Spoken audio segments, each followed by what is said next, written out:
너희 중에 말하기를 오늘이나 내일이나 우리가 어떤 도시에 가서 거기서 1년을 머물며 장사하여 이익을 보리라 하는 자들아, 내일 일을 너희가 알지 못하는도다. 너희 생명이 무엇이냐? 너희는 잠깐 보이다가 없어지는 안개니라.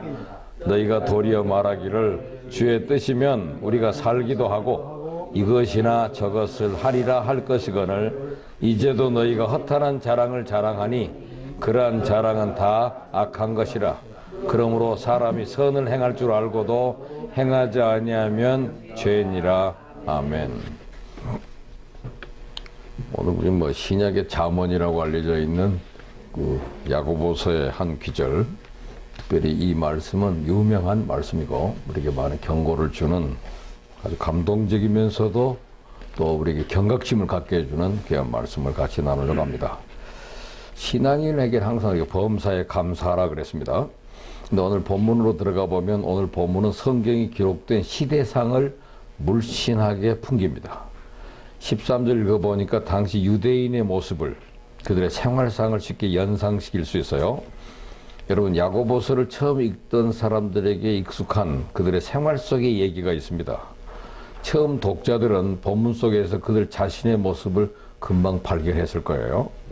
여러분이 알다시피 유대인 하면 어떻습니까? 옛날이나 지금이나 막론하고 인정받는 분야가 있습니다. 그 중에 하나가 그들의 뛰어난 장사술입니다. 장사 잘하는 사람들이에요. 지금도 세계 경제가 그들의 수중에 있습니다만은 그때도 뛰어난 사업 수완이 익히 알려져 있습니다. 우리나라에는 화상들이 들어와가지고 중국인들의 상술 이것들이 나왔지만은 그 세계 어디다 가면 유대인들이 상술입니다. 우리가 베니스의 상해지라는 유명한 작품 있는 것처럼 어디 가나 고리대금을 한다든지 돈을 관리하는 것은 전부 그 사람들의 몫이에요. 그러니까 당시 여러분 그 로마의 평화라고 하는 말 들어보셨죠? 팍스 로마나 지중해를 중심한 온 세상을 로마가 통일하고 지배하던 시대, 모든 길은 로마로 통한다던 당대의 고속도로가 뚫려 있었습니다. 마치 그 길이 이렇게 뚫려져 있으면 마차가 그 길을 달릴 수 있던 엄청난 인프라가 구축된 시대예요.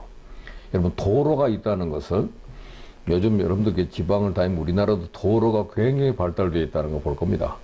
도로가 점유되어지는 도로 점유율이 세계 3위라고 그래요. 우리나라도 곳곳에 이렇게, 일본에 가면 도로망이 굉장히 발달되어 있는데 한국이 지금 곳곳에 도로들이 어마어마하게 지금 되어 있습니다. 그 당시 로마의 그 평화, 팍스 로마나 때문에 그 길들을 이렇게 열어놨기 때문에 로마가 가는 곳 모든 길은 로마로 그렇게 되어 있죠. 그 도로망을 이용해 가지고 이들은 유대인이 그 상수를 발휘할 절호의 기회를 누렸던 겁니다. 새 도시가 건설되면 로마 제국은 그 도시에 와서 살 사람들을 영입했는데 특히 유대인들에게는 시민권을 제공해 가면서 환영을 했답니다. 유대인이 올라오면 그 지역의 상권이 살아난대요. 그래서 온갖 재화가 몰려들기 때문에 도시의 번영은 유대인의 이주와 밀접한 상관관계를 갖고 있었다고 합니다. 그래서 어느 도시든지 새로운 신도시가 열리면 유대인들이 들어와서 살아주기를. 여러분, 스타벅스가 들어오면 그 동네 커피숍 중에서 제일 잘 되잖아요. 그럼 상권이 되고 집값도 오르고 모든 것이 활발해지기 때문에 서로 유치하려고 그러고, 그 지역에 아웃백이 들어온다든지, 요새 그 유명한 상품들 2층을 경거도 되죠. 아웃백은 1층 안 해도 됩니다. 그러니까 1층은 스타벅스, 2층은 아웃백 이렇게 들어오면 그들이 미리 건물에게도 광고를 하잖아요. 아웃백 입점, 확실, 뭐 이렇게 해가지고 많은 분들에게 홍보가 되듯이 유대인들이 들어오면 그 도시가 살아난다는 거예요. 그래서 유대인들이 서로 어디든지 찍기만 하면, 그 도시에 가서 장사만 하면 이건 굉장히 좋으니까 그들이 선택을 하는 거예요, 오히려. 그래서 13절에 등장하는 인물은 아마 이런 부류의 상인들로 보여지는데, 한 장의 지도를 펴놓고 한 지점을 손가락으로 딱 가리키면서 이 도시에 가서, 좀 속된 표현입니다만은 한탕 해야 되겠어. 한 1년 머물면 괜찮은 저택 한 채쯤 떨어질걸? 이런 표현입니다. 그것이 2000년 전 유대인을 지배하던 상업 심리와 오늘 한국인의 마음속에 꿈틀거리는 투기 욕망은 크게 다르지 않습니다. 지금은 좀처럼 살아나지 않는 부동산 매매가로 곤혹을 치르기도 하지만 수도권 신도시의 아파트가 상한가를 모르고 투기 욕망을 자극하곤 하던 때도 있었습니다. 한때는 소형 아파트 분양가 상한제로 인해서 당첨만 되면 가만히 앉아서 1, 2억의 시세 차익을 얻기도 했습니다. 주택 공급을 늘려서 집값을 안정시키고 서민들을 위해 소형 아파트 분양가를 낮춘다는 것이 한때는 로또 아파트로 변질되기도 했습니다. 그때는 장사를 해서 이익을 남기려 들었지만 요즘은 땅이나 집에 투기해서 일확천금을 노리는 점이 좀 다를 뿐입니다. 양자 다 지도를 펴놓고 설치는 점에서는 크게 다르질 않아요. 여기 가서 한탕 해볼까? 요즘에 여기 신도시가 들어온다는데 여기 가서 뭐 한번 해서 한번 바람을 잡아야 되겠다. 그런 의도죠. 뿐만 아니라 그들의 마음속에 도사리고 있는 대단한 자만심 역시 다르지 않습니다. 여러분 수입업협회에 소속된 어떤 회사인데 그 회사가 그 리 브라더스인가요? 이름이? 리 브라더스인데 그분의 그 회장님이 이번에 100세수를 했더라고요. 100세수. 99세 때 생신을 세더만요. 두 자릿수가 세 자릿수로 바뀌기 전에 해야 된답니다. 100세수인데 이분이 일주일에 6일 출근하신대요. 100세인데. 그분은 그 늘 찬양하기를 좋아하고 노래를 좋아했답니다. 자기가 그 나오셔가지고 이번에 장수 비결을 말하라고 그러니까 딱 세 가지. 두 번은 93세까지 골프 치셨답니다. 골프 열심히 쳤고, 그 다음에는 와인을 조금씩 마셨대요. 꼭 조금씩. 근데 그게 자기 장수의 비결이 됐다고 그러시더라는 거예요. 아들이 70세인데요. 항상 아버지 앞에 주눅 들어있어요. 그 대단하더만요. 아버지가 늘 지금도 출근하시니까. 대단한데. 그도 사업을 해 나가시는 분이에요. 장사하실 줄 아는 분이고, 무역하실 줄 아는 분이고, 지금도 보면 기억력이 탁월해가지고, 무슨 상황이면 정확하게 판단을 내리시는 분이한가는 이제 한국인의 100세수 인생들이 펼쳐지고 있습니다. 얼마 전에 서울대학교에 가니까 100세수 인생에 대한 논문이 나왔더라고요. 100세 한국인들을 위한 대책. 그러니까 그 책이 나왔는데 100세인 연구. 그러니까 우리나라도 지금 6만 명 이상이 그 100세수를 하신다고 그러더만요.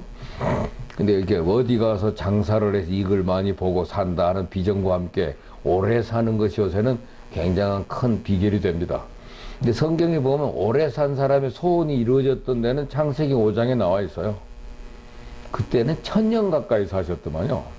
그죠? 나무가 수명이 1000년이라는데 원래 창세기 5장에 나온 분들은 대개 969세, 930세, 그러니까 이건 엄청 오래 산 거예요, 사실. 그죠? 지금 여러분 한번 생각해 보세요. 지금부터 한 900년 더 산다고 생각하시면 김영숙 사장님도 안 하신다는데 이게 벌써 900살 살으라니까 싫대.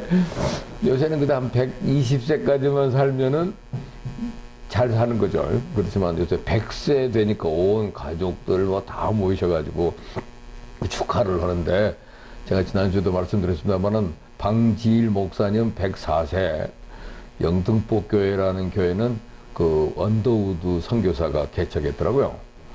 그분이 하시다가 지금 그 교회에 12대 목사로 계시다가 은퇴하셨고 지금 목사 되신 지는 76년 차더만요. 근데 지금 14대 목사님이 계시고 12대, 13대 목사님이 지금 거기 원로로 그냥 계세요. 은퇴하신 목사님은 교회에 안 나오셔도 되는데 원로 목사님은 계속 나오실 수 있어요. 원로니까. 그래서 지금도 그 연초에 새벽 기도를 인도하시더만요. 104세 목사님이 특별 새벽 기도 인도한다는데 어린 것들이 안 나올 수 있습니까? 온 교회가 다 나와야 되는 건데 지금도 카랑카랑하니 서서 허리가 키도 크신데 허리도 관절도 괜찮고 지금도 말씀을 증거하시니 대단하죠. 100세수 또 목회도 일종의 사업인데 또 경영을 잘 하셔서 장수하시고 있는 것은 참 자랑스러운 일입니다. 그런데 오늘 이 메시지에는 장사를 어느 쪽에 가서 장사 잘하는 사람들입니다. 그래서 이 도시에 가서 한번 해봐. 한 1년쯤 하면 집 한 채 떨어지지 않겠어? 사업을 하신 분들이 그렇더라고요. 잘 하면은 집 3채 값 벌었다는 둥. 이런 표현을 하는 것처럼 한 1년을 유하며 장사해서 돈을 벌려고 생각하는 사람들아. 그것이 오늘 13절의 말입니다. 그래서 너희 중에 말하기를 오늘이나 내일이나 우리가 어떤 도시에 가서 거기서 1년을 멀며 장사하여 이익을 보리라 하는 자들아. 이 사람들이 대상이 유태인들이에요. 흩어져 있는 나그네들 중에 유태인들, 상술이 타고난 사람들이 오늘 가지고 있는 말입니다. 그런데 우리가 읽은 본문 앞부분에는 준행해야 될 율법마저 아주 우습게 여기고 마치 율법의 심판자나 재판자가 된 듯이 설치는 대단한 사람들 얘기를 12절까지 얘기한 다음에 오늘 본문에는 하나님의 섭리조차 인정치 않는 스스로 인생의 주인인 양 설치는 부류의 인생들로 등장시킨 겁니다. 지도를 펴놓고 말하는 걸 들어보니까 곧 부자가 될 듯이 떠들며 그들의 계획 속에 그들의 프로젝트 안에는 하나님이란 전혀 자리하고 있지 않는 것이 여실히 드러나고 있습니다. 장사를 해서 사업을 해서 이익을 남기려 드는 것 자체는 나쁜 게 아닙니다. 다만 그 생각 속에 하나님을 전혀 고려치 않은 오만함을 지적하는 것입니다. 여기서 하나님을 생각할 때는 동시에 생각하는 게 뭡니까? 성경은 이웃을 고려하지 않았다는 얘기예요. 하나님과 동시에 생각하는 게 이웃입니다. 그것을 고려치 않고 여기 가면 한몫 보겠는데 이렇게 생각하는 오만함이죠. 연간 사업 계획 속에 하나님의 섭리에 대한 고려는 전혀 없이 자기 생각대로 될 것처럼 떠드는 인간의 오만함을 지적하고 있습니다. 그런 면에서 보면 당시 열국에 흩어진 유대인의 심성이나 오늘 우리 마음속이나 동일합니다. 마치 미래가 우리 수중에 놓여 있는 것처럼 장기 계획, 단기 계획을 세우고 있는 무한한 자기 신뢰를 성경이 꾸짖고 있는 거죠. 여러분, 남보다 먼저 상황을 분석하고 명확한 판단에 기초한 투자는 반드시 성공으로 연결된다는 확신을 갖고 살잖아요, 되게 사람들이. 근데 오늘 본문에는 이런 확신에 가득 찬 인간의 마음속에 도사린 오만을 지적하고 있습니다. 그래서 14절에 보니까 그들의 잘못이 여실히 폭로되고 있습니다. 이런 인생들의 치명적 실수가 무엇입니까? 14절 한번 읽어보시죠. 내일 일을 너희가 알지 못하는도다. 너희 생명이 무엇이냐? 너희는 잠깐 보이다가 없어지는 안개니라 그랬습니다. 우리는 내일 일조차 알지 못하는 인생에 불과하면서 1년 동안 머물며 장사하여 이익을 얻겠다고 그 말이죠.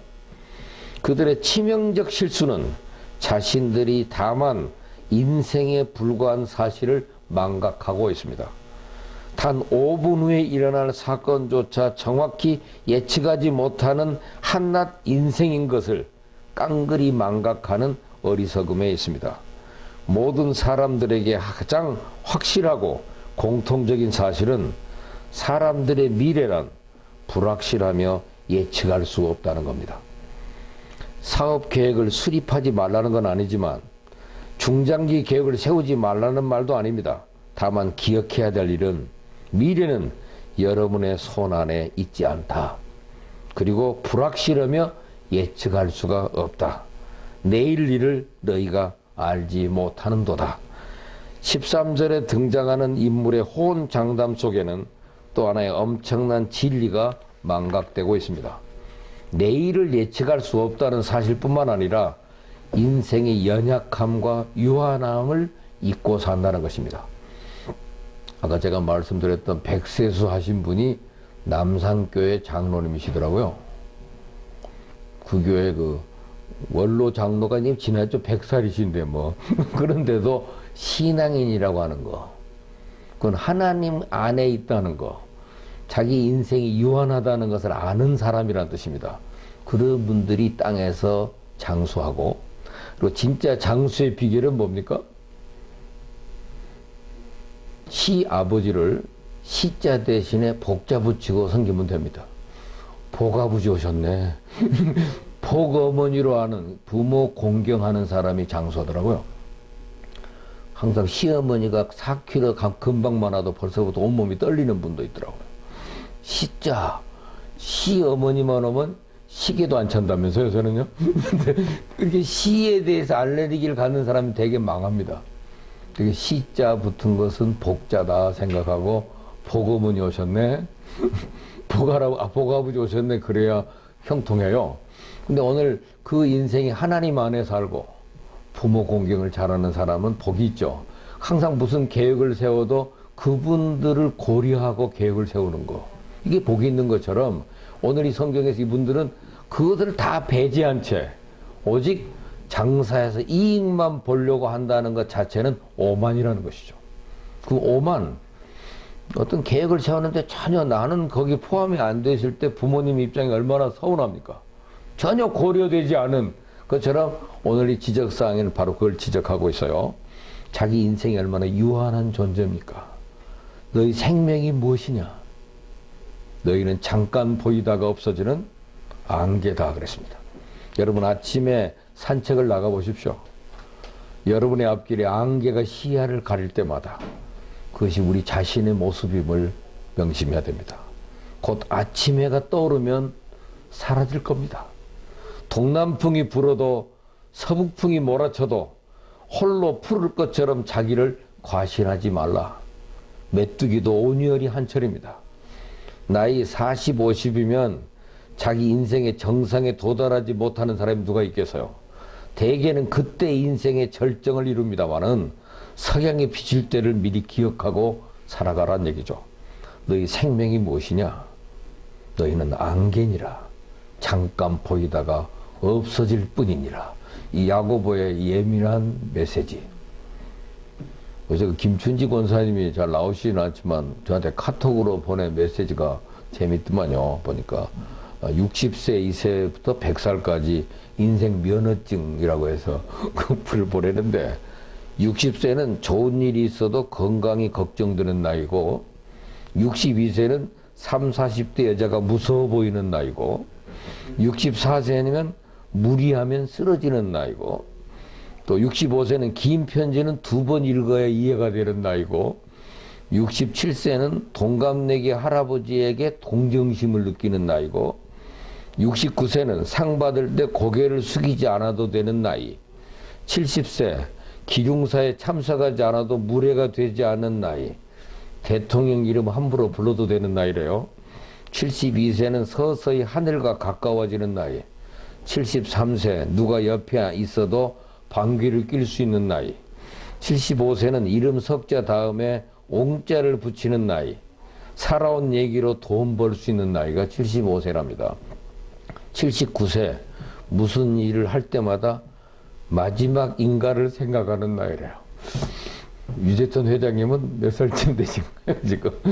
오늘 이게 나의 마지막 아닐까를 생각하는데, 골프 치러 이게 더 이상 이제 못 치는 거 아니야, 그런 생각을 한다는 거예요. 79세인데, 80세는 아무에게나 반말해도 괜찮은 나이고, 81세는 이 자식이 네 집 자식인지 잘 모르는 나이래요. 82세는 뭘 하려고 하면 주변 사람들이 괴로워하는 나이. 84세 미물도 사랑스러운 나이. 이게 쭉 되었는데 100살이 되어야 인생의 과제를 다 하고 그냥 노는 나이래요. 이제 가만히 놀아도 될 나이가 100살이라니까 인생 자체가 다 쉬운 게 아닙니다. 여러분은 면허증 받으셨어요? 자기 나이의 면허증을 가지라는 거죠. 사람에 대한 한 가지 분명한 사실은 사람은 조만간 죽음으로 끝난다는 사실입니다. 우리 삶에 대해서 가장 확실히 말할 수 있는 진리는 우리 인생은 죽음으로 모든 게 끝나고 만다는 거. 죽음의 필연성을 직면하기 거절하는 것은 인생의 교만한 모습입니다. 예기치 않는 시간에 미리 내다보지 못한 방법으로 우리에게 종말이 닥친다는 사실을 망각하고 사는 사람을 교만한 사람이라고 그래요. 너희 생명이 무엇이냐? 너희는 잠깐 보이다가 없어지는 안개니라. 사는 시간이 불확실한 것이 인생입니다. 오늘 중병에 걸렸든지 지금 건강하든지 차이가 없어요. 1년을 장담할 사람이 아무도 없습니다. 그뿐만 아니라 우리가 사는 시대 역시 불확실한 시대입니다. 불확실한 시대를 사는 불확실한 인생은 어떻게 살아야 되느냐? 될 대로 되라고 살아야 되느냐? 내일 죽을지 모르니 먹고 마시자고 해야 합니까? 우리가 어렸을 때 들었던 노래 노세 노세 젊어 노세 그 절규해야 되는지, 소위 쾌락주의자처럼 살 건지, 그들은 생존보다는 생활에 초점을 맞춘 사람들입니다. 먹고 마시고 춤추는 따위 쾌락에 사는 목적을 찾는 사람들, 삶은 쾌락을 얻기 위한 기회로 생각하는 것은 죄악입니다.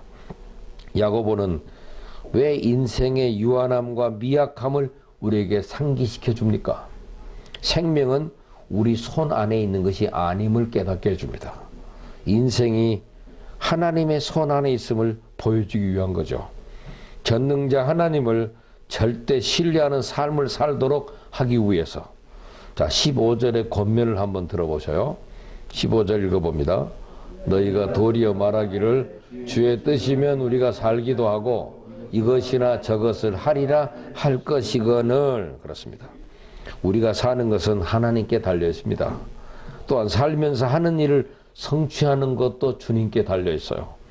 일이 이루어지는 것도 주께 달렸고 이루어지도록 산다는 보장도 하나님께 달려 있습니다. 인생은 전적으로 그 모든 것이 하나님의 손 안에 있습니다. 여러분, 여러분의 생각 속에, 여러분의 계획 속에, 이 대화 속에 늘 하나님의 뜻을 기억해야 됩니다. 하나님의 섭리의 손길을 벗어나서는 한치도 움직일 수 없는 사람임을 기억해야 됩니다. 불확실한 미래, 예측할 수 없는 인생길로 인해 불안합니까? 여러분, 가라앉지 않는 배라고 알려진 배가 있었죠? 어떤 배입니까? 타이타닉입니다. 타이타닉은 원래 별명이 가라앉지 않는 배입니다. 그렇게 만들어진 거예요, 타이타닉. 근데 그 배에 해일이 온다고 연락이 오니까 거기 전혀 느낌이 없었대요. 가라앉지 않는 배가 뭐 걱정을 하냐. 그리고는 몽땅 가라앉아 버린 거예요. 그 가라앉지 않는 배는 예수님 탄 배만 가라앉지 않았더라고요. 응? 성경에 유일하게 예수님 탄 배만 가라앉을 줄 알았는데 안 가라앉았어요.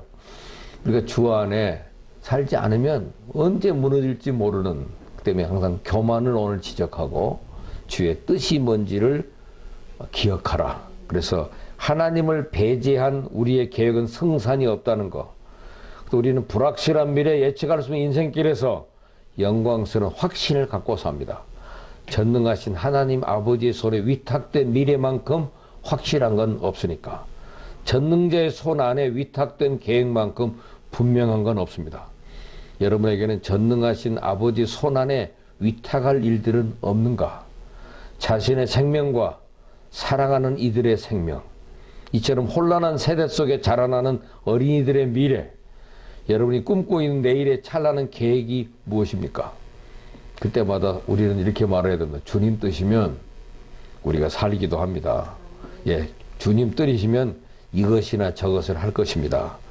주의 뜻에 모든 것을 맡긴 확실히 찬 성도의 고백을 뽑으라 그러면 시편 31편 15절에 다윗의 고백이 있죠. 내 시대는 주의 장중에 있사오니 내 원수와 핍박하는 자의 손에서 나를 건지소서라고 하는 구약 시인의 고백입니다. 내가 또 이 고난을 받되 부끄러우지 아니함은 나의 의리한 자를 내가 알고 또한 나의 의탁한 것을 그날까지 저가 능히 지키실 줄을 확신함이라. 디모데후서 1장 12절에 신약 바울 사도의 확신입니다. 우리의 삶이 전적으로 하나님께 달려있다는 사실을 아는 것은 우리가 온갖 어려움 속에서 누리는 놀라운 위로의 원천입니다. 그 사실을 아는 성도는 불안해하지 않습니다. 오히려 확신을 갖고 불확실성의 시대를 살아갈 때 성숙한 신앙인은 그러기에 모든 계획마다 하나님께 맡기며 살아가는 언어를 쓸 줄 압니다. 바울의 언행을 보니까 고린도전서 4장 19절 주께서 허락하시면 내가 너희에게 속히 나아가리라 그래요. 또 고린도전서 16장 7절에 보니까 이제는 지나가는 길에 너희 보기를 원치 아니하노니 이는 주께서 만일 허락하시면 얼마 동안 너희와 함께 유하기를 바람이라. 바울만큼 자신의 삶을 하나님의 섭리 손길에 맡긴 사람은 드뭅니다. 에베소 성도들을 작별하며 하는 말도 만일 하나님의 뜻이면 너희에게 돌아오리라. 디모데를 속히 빌립보로 보내기를 주 안에서 바라며 자신도 속히 방문하기를 주 안에서 확신하노라. 여러분의 우리 언어 속에 항상 주 안에서 주님이 허락하시면 주님이 도우시면 하실 수 있습니다. 이번에 여행이나 한번 갔다 올까 봐요. 그렇게 말 함부로 하면 안 됩니다. 하나님이 허락하시면 다녀올까 해요. 이렇게 말을 해야지 내가 거기 갔다 올게 당신 마음대로? 우리는 이 언어 속에 항상 제한이 있어요. 우리가 2차 방정식을 할 때 반드시 끝에는 뭐가 붙어요? A가 0보다 커야 한다예요. 그죠? X자승 플러스 BX 플러스 C는 제로. 근데 A가 0보다 커야 2차 방정식 유지가 됩니다. 그것처럼 항상 우리는 주 안에서 주께서 허락하시면 주의 뜻이면 주께서 도우시면 63 12MC도 다시 63명이 될 수 있습니다. 그렇게 말하는 거지. 우리도 열심히 뛰면 될 겁니다. 그러면 그 말에 뭔가 빠져 있어요. 주께서 허락하시면 주님이 도우시면. 그러니까 in God 이란 말을 우리가 절대 떼놓을 수 없는 것이죠. 주 안에서. 그래서 항상 그 사도 바울은 주께서 허락하시면 주 안에서, 그래서 유명한 DB라고 하는 표시를 하잖아요. DB 주님의 뜻이면입니다. 이 서구 기독교 사회는 관습이 되고 말았지만 우리 성도들에게 좀 크게 부족한 절대자 하나님 뜻에 전적으로 맡기는 삶의 자세가 우리가 결핍되어 있습니다. 우리 생각 속에 절대 의존심을 갖고 가야 됩니다. 우리의 언어 속에도 절대 의존감을 나타내야 됩니다. 말만 하는 것은 위선이고 너희가 도리어 말하기를, 그죠? 주의 뜻이면 우리가 살기도 하며 이것이나 저것을 하려 할 것이거늘 이제도 너희가 허탄한 자랑을 자랑하니 그러한 자랑은 다 악한 거다. 앞날이 자신에게 달린 듯이 건방진 자랑을 하는 것은 악한 것이라고 말해요. 사람이 사람의 한계를 넘어서서 내일을 논하는 것은 하나님의 위엄을 무시하는 처사입니다. 살게 하시는 분은 오직 하나님입니다. 성취케 하시는 분은 오직 하나님입니다. 이분이 어떤 성도가 한번 찾아오셨더라고요, 교회에. 근데 자기가 어머니가 86세래요, 친정 어머니. 근데 그분은 예수를 안 믿고 자기 친정 식구는 다 예수를 안 믿는데 자기만 어떻게 예수 믿는 집에 시집을 오게 됐대요. 자기는 어머니가 예수 믿게 되기를 그런 생각도 잘 안 했는데 신앙생활 자기가 권사가 되고 나이가 들다 보니까 집안의 큰 딸인데 그걸 어머니가 예수 믿으면 좋겠다는 생각이 이제 나왔다는 거예요. 근데 어머니한테 말만 하면 이분은 글을 못 읽는다는 거예요. 나 글도 못 읽고 안 돼. 얼마나 완강하다는 거예요. 그래서 이것을 어떻게 하면 하느냐는데 갑자기 그 중병에 걸리셔가지고 병원에 가서 중환자실에 가시게 되니까 너무 힘드니까 그 딸이 기도를 하기 시작한 거예요. 하나님, 내가 꼭 이분을 전도하겠습니다. 그러니 주님이 기회를 한 번만 달라 그랬더니 중환자실에서 곧 돌아가신다고 전국에 있는 가족이 다 모였는데 이분이 말짱하게 살아나셔 버렸다네요. 그래서 이번 아예 그냥 모시고 와서 우리 동네로 아예 이사를 왔대요. 가지고 그 사위도 자기 아내의 소원이니까 사위도 기꺼이 모시고 와서 우리가 둘이 그냥 집중적으로 전도를 하면 되지 않겠냐. 그런데다 말을 이길 수가 없다네, 할머니를. 그래갖고 도저히 자신이 없으니까 우리 보러 와서 해달라고 지금 의뢰가 왔어요. 우리 집사람 그게 주특기거든요. 노인들 담당. 그래서 이제 그 작업 들어갈 겁니다. 근데 그분이 이제 자기 어머니가 예수 믿게 되기를 이제야 원하기 시작했다고 그러더라고요. 이분이 구원받는 게 하나님의 뜻인데 이때까지 말을 못했대요. 어머니가 얼마나 완강하고 딱 뭐 말하면 두어 마디 말하면 대답을 못한다는 거예요. 이분을 어떻게 예수 믿게 할까? 이제 그들 속에 이게 간절한 마음이 생겨가지고, 달래고 대화하고 지금 하는데, 그래, 내가 이번에 갈게. 그랬대요. 그래서 너무 좋았대요. 아침엔 또 안 간다고 그러더라고. 이게 쉬운 게 아니거든요. 또 글씨를 몰라도 희망은 있거든요. 그래서 내가 아예 못 보냐 그랬더니, 테레비 자막 같은 건 보신다 그러더라고요.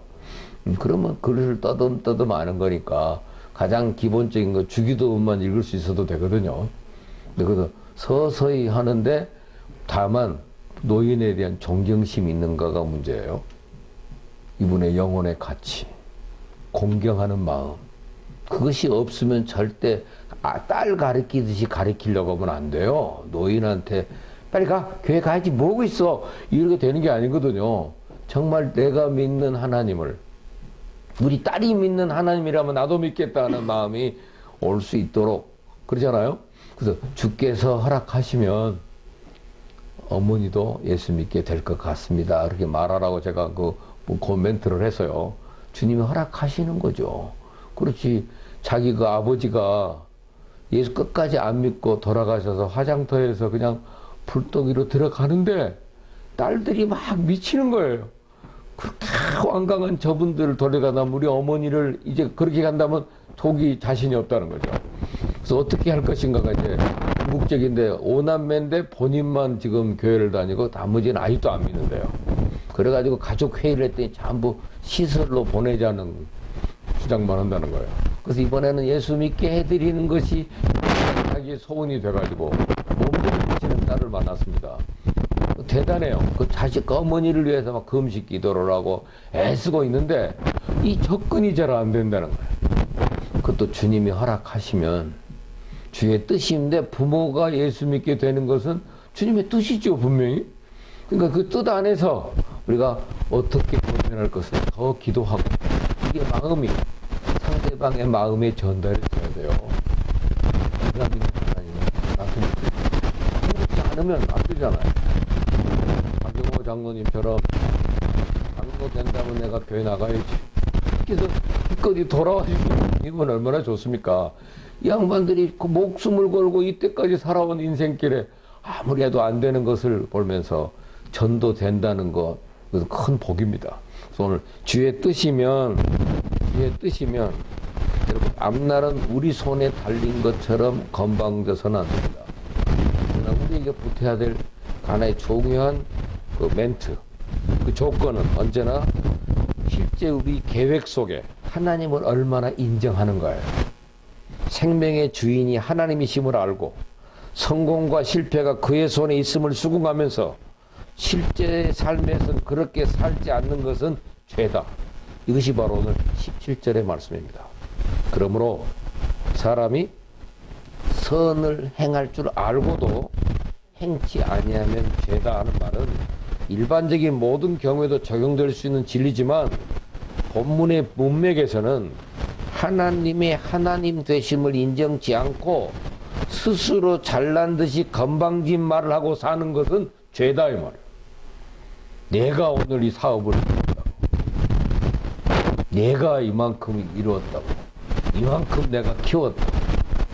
제 친구들도 그 교회를 제가 개척해서 이렇게 큰 교회가 됐다고 하는 순간 중풍이 와버렸더라고요. 그 사역을 중단해야 되더라고요. 내가 만나서 그래서 혹시 그런 말 한 적이 있냐 그랬더니 그 말을 간증한 날로 버렸어요. 내가 이렇게 이루었다고 인터뷰했대, 기자한테. 기자가 오는 게 위험한 거예요, 그거. 뭐 인터뷰를 할 때 내가 이렇게 맨주먹으로 여기까지 이루었다. 하나님은 그 하나님이 도우셔서 지금까지 지내온 건 하나님의 은혜입니다. 나 행한 건 뭐예요? 죄뿐이니. 그래야 되는 거예요. 나 행한 건 죄뿐이니, 그리고 지금까지 지내온 건 주의 은혜입니다. 이렇게 말해야지. 언어가 교만이 담기면, 교만은 뭐라고 그랬어요? 패망의 선봉입니다. 즉각 무너져요. 잠깐 순간에 무너집니다. 예전에 고건 씨라고 하는 분이 담배를 끊고, 그러니 그분이 교회 집사였습니다. 그래도 교회를 좀 잘 나가야지 하고 결심하고 있었더니 총리로 오라고 그러더라고요. 6개월 동안 담배 끊고 좀 경건해서 명지대학교 무슨 총장으로 가 있었다고 그래요. 그래서 이제는 그 학생들하고도 만나고 입에서 냄새 나면 안 되니까 좀 겸손하게 자기 자신을 바꿨더니 갑자기 쓰임 받게 됐다는 사실을 본인이 간증해요. 중요한 순간입니다. 여러분, 우리가 내가 이때까지 꼿꼿하게 잘 살아서 정직하게 살아와서 거기까지 올라온 줄 알았대요. 그러다 나중에 어떻게 대학 총장이 돼가지고 학생들을 만나는데 이래서는 안 되겠다. 그래서 자기도 어느 날 그 입에서 냄새 나면 안 되니까 끊고 기도하고 새로운 교회, 그 대학에 교회가 있으니까 출석하고 이렇게 얌전한 집사로서 새로운 마음으로 이렇게 갖게 되는 순간 길이 열렸다는 간증은 중요한 의미입니다. 우리가 순간 교만해서 겸손해지면 주님이 그의 삶을 또 새롭게 다스리기 시작해요. 근데 뻣뻣하면 하나님이 쳐버려요. 그 경고를 줄 때 우리가 조심해야 됩니다. 그래서 오늘 본문은 그 13절이 첫 마디가 경고예요. 너희 중에 말하기를, 중요한 말이 뭐예요? 말하기를입니다. 말하기를. 말로라도 내가 오늘이나 내일이나 어떤 도시 가서 거기서 내가 한탕하면 돈 벌 거야. 이렇게 생각하는 순간 어때? 너는 네가 얼마나 연약한 인생인 줄 왜 모르냐? 너는 뭐냐 말이야. 아침에 잠깐 보이다가 없어지는 안개잖아, 안개. 응? 넌 내일 일을 모르는 사람들이, 그러니까 항상 무슨 말을 하라고 그랬어요? 거기 말하기리란 말이 2번 나왔잖아요. 15절에도 말하기를 뭐라고 말해요? 주의 뜻이면 우리가 살기도 하고 이것이나 저것을 하리라 할 것이거늘. 괜히 내가 뭐 하는 것처럼 자랑을 하면 그것은 뭐요? 허탄한 자랑이라. 허탄한 자랑은 악한 거다. 여러분, 가장 악한 게 뭡니까? 하나님의 뜻대로 살지 않으면서 자기가 뭔가 이루었다고 말하는 것 자체가 악한 것이니까 그러지 말고 바꿔라 그 말입니다.